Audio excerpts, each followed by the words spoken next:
My name is Rachel Bregman. So I am a rabbi who's a woman, and I actually prefer that terminology to female rabbi because female rabbi indicates somehow my job is different from a male rabbi, a regular rabbi, just like we don't say male nurse because, someone who's a nurse who's a man doesn't have a different job from someone who's a nurse who's a woman. Same thing for me, that I am a woman who's a rabbi or a rabbi who's a woman. I'm not a female rabbi.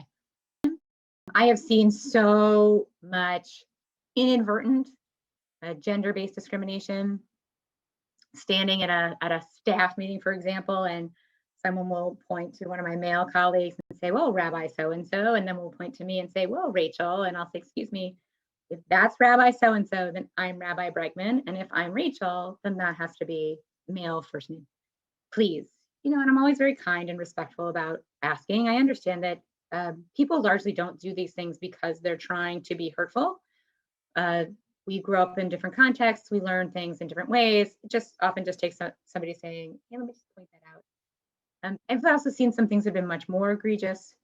I was teaching once at a church down here, and the pastor, who was a man who introduced me, was talking about how I was sweet and adorable, like all these very kind descriptors that he would never have used if I were a man. I've also faced discrimination that has been much more overt, usually along sexual lines. I've had people say things that have been downright offensive. I had a congregant once tell me that I should be spanked because I had, I made like some small gaffe and I apologized, and their response was, "Well, you should be spanked." So that was a real moment for me, and figuring out how to navigate that well and appropriately, and then to move forward and continue to have a relationship with my congregant. I have very curly hair. It's pulled back right now and you can't see it, but I have very curly hair, and a congregant who's come up and put their hands in my hair. "Oh, I really love your curls." I mean, it's outrageously inappropriate to do to anyone, and especially to somebody who's in a position of leadership, to treat them that way. It's disgraceful and it's hurtful, right? That has been at times a very challenging part of being a rabbi, right? I'm much more exposed to those experiences of inappropriate touch or inappropriate language. I think more so than just as a person who's a woman engaging in the world. There are sometimes advantages because I'm a woman. People are going to make assumptions about my approach to things, that I'm going to be softer and kinder.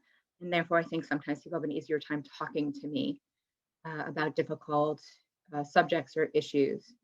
I think that as a woman, I have a deeper sense of empathy for disequity and people who are experiencing unequal treatment because I have experienced it.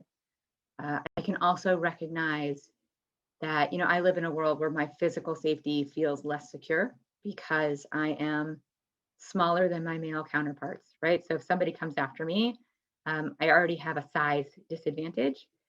And I think that sense of physical threat around other people lives in me as a woman, and probably a lot of other women. And I can understand in some ways, not directly, but when people talk about race-based violence or sexual orientation-based violence or any other violence based on the package, the meat suit that they happen to be born into, I have a deep sense of compassion for that and empathy for that, because I have lived in a world where I understand how vulnerable I can be. I was doing a funeral, and somebody walked up to me at the end of the funeral, right? In Jewish funerals, people who are gathered help to bury the deceased, and we'll take the shovel and put dirt on the open grave. And so while that was going on, somebody came by to thank me for the service and tell me I'd done a nice job. And they came up, and instead of putting their hand on my shoulder, they put their hand on my hip, right where my front pocket would be, like right at my hip, heading towards my groin. And I'm standing in this sacred space and around the loss of a loved one.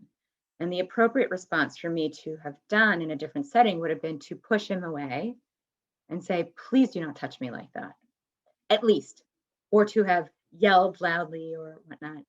Because of the setting, I felt deeply silenced in that moment.